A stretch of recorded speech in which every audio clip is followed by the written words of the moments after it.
Assalamualaikum warahmatullahi wabarakatuh. Selamat datang wahai sahabat yang dirahmati Allah Subhanahu wa Ta'ala.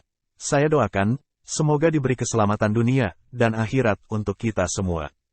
Pada video kali ini, kita akan menjelajahi kisah Nabi Idris melihat surga dan neraka yang diizinkan Allah Subhanahu wa Ta'ala. Yuk kita simak bersama kisah inspiratif ini.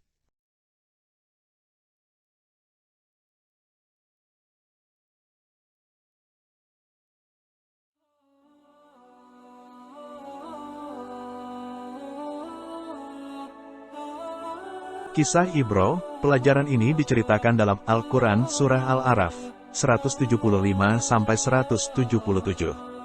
Balaam bin Baura adalah seorang ulama dari kalangan Bani Israel yang hidup di zaman Nabi Musa, alaihi salam.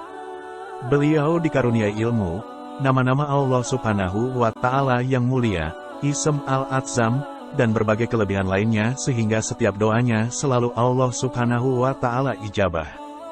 Suatu ketika Nabi Musa, alaihi salam dan rombongannya melakukan perjalanan dari Mesir. Beliau singgah di tanah Bani Kan'an, tempat Balaam tinggal.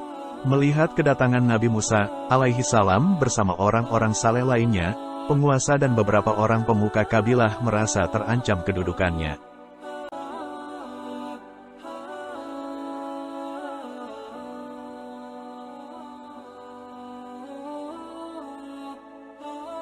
Mereka meminta Balaam agar mendoakan Nabi Musa dan pengikutnya binasa. Mereka mendatangi Balaam seraya berkata, "Wahai Balaam, Musa bin Imran telah hadir di tengah Bani Israel. Kami khawatir kalau mereka akan mengusir kami. Sesungguhnya kami adalah kaummu dan engkau adalah orang yang terkabul doanya. Keluar dan berdoalah kepada Allah Subhanahu wa Ta'ala agar menimpakan keburukan kepada mereka."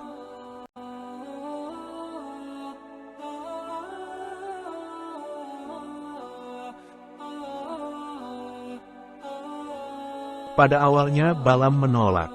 Beliau menyadari, kalau Nabi Musa adalah utusan Allah Subhanahu wa Ta'ala yang berada di jalan kebenaran. Karena itu, tak mungkin baginya memusuhi Nabi Musa dan pengikutnya.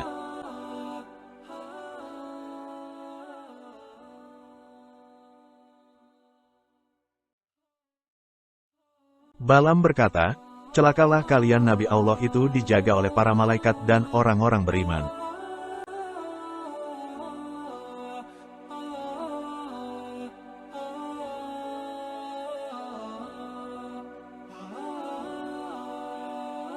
Bagaimana mungkin aku mendoakan keburukan atas mereka, sedangkan kelebihan yang aku miliki ini juga dari Allah Subhanahu wa Ta'ala. Jika aku berdoa kepada Allah supaya menolak Musa berikut orang-orang yang menyertainya, niscaya lenyaplah dunia dan akhiratku."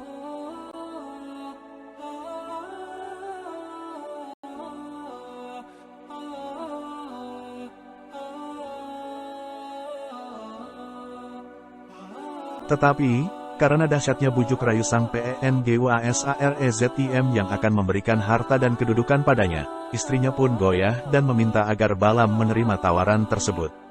Akhirnya iman Balaam pun ikut goyah dan tak kuasa menolaknya.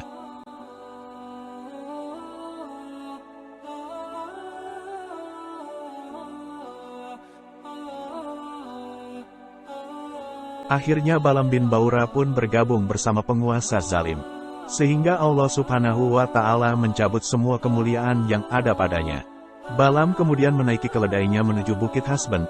Dari sana ia dapat melihat Nabi Musa dan pengikutnya.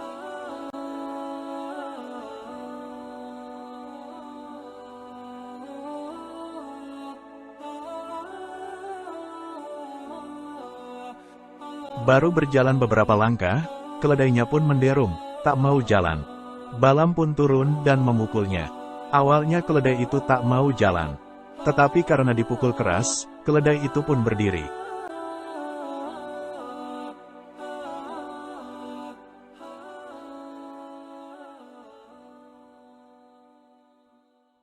Baru berjalan beberapa langkah, keledai itu pun berhenti, lalu dipukulnya kembali hingga berdiri. Selanjutnya, keledai itu terus menolak tak mau jalan. Ketika ia kembali menyiksa keledainya, maka Allah mengizinkan keledai tersebut berbicara padanya.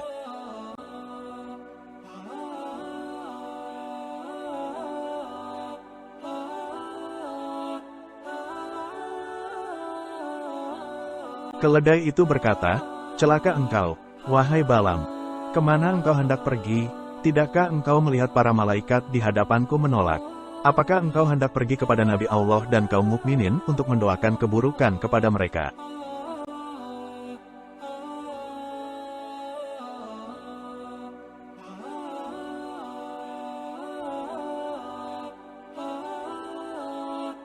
Namun Balaam yang sudah bergabung dengan penguasa zalim itu, tak peduli dan terus memukulnya. Allah Subhanahu wa Ta'ala membiarkan keledai itu berjalan hingga sampailah di hadapan Nabi Musa alaihi salam dan Bani Israel.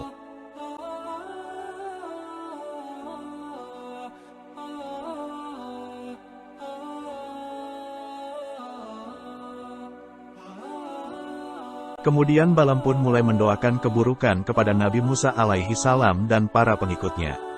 Tetapi tidaklah ia mendoakan keburukan kepada mereka, melainkan Allah memalingkan lisannya sehingga mendoakan keburukan kepada kaumnya. Tidaklah ia mendoakan kebaikan kepada kaumnya melainkan Allah.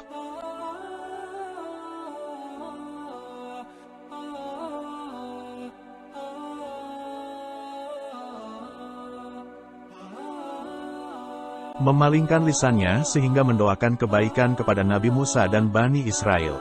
Melihat doanya yang terbalik, kaumnya pun langsung protes, "Wahai Balaam, apakah engkau tahu apa yang engkau lakukan? Engkau hanyalah mendoakan kebaikan kepada mereka dan mendoakan keburukan kepada kami."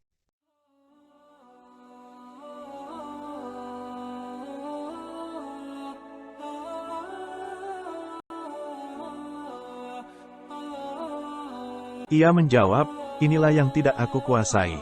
Ini sesuatu yang telah Allah tentukan." Kemudian lidahnya menjulur sampai ke dadanya, lalu ia mengatakan, "Sekarang telah hilang dariku dunia dan akhirat. Tidak tersisa lagi selain makar dan tipu daya, maka aku akan membuat makar dan tipu daya untuk kalian."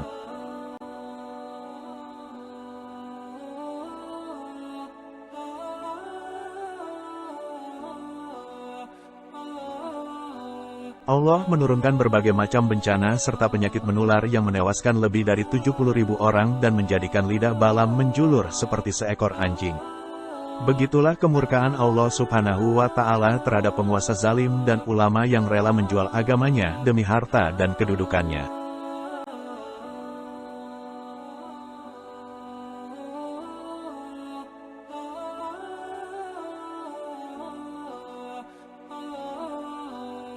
Allah Subhanahu wa Ta'ala hinakan mereka seperti seekor anjing yang setia kepada majikannya. Diberi peringatan ataupun tidak, ia akan tetap menjulurkan lidahnya. Begitulah nasib ulama yang rela menjual agamanya demi harta, jabatan dan orang-orang yang membayarnya.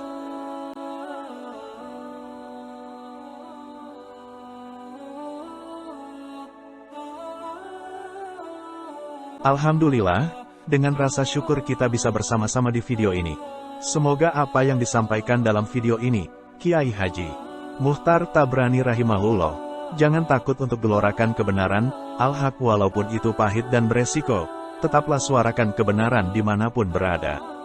Mari kita perbanyak doa ini di setiap hari. Ya muqallibal qulub sabit qalbi ala dinika, wahai zat Allah yang membolak-balikkan hati, teguhkanlah hatiku dalam agamamu Islam. Semoga bermanfaat bagi kita semua. Barakallahu fikum. Hasbunallahu wa ni'mal wakil, ni'mal maula wa ni'man nasir. Salam ahadun ahad, Allahu akbar, isi kariman al-mut syahidan. Wassalamualaikum warahmatullahi wabarakatuh. Wallahu alam bisawab. Terima kasih sudah menonton. Jangan lupa untuk like, komen, dan subscribe ya.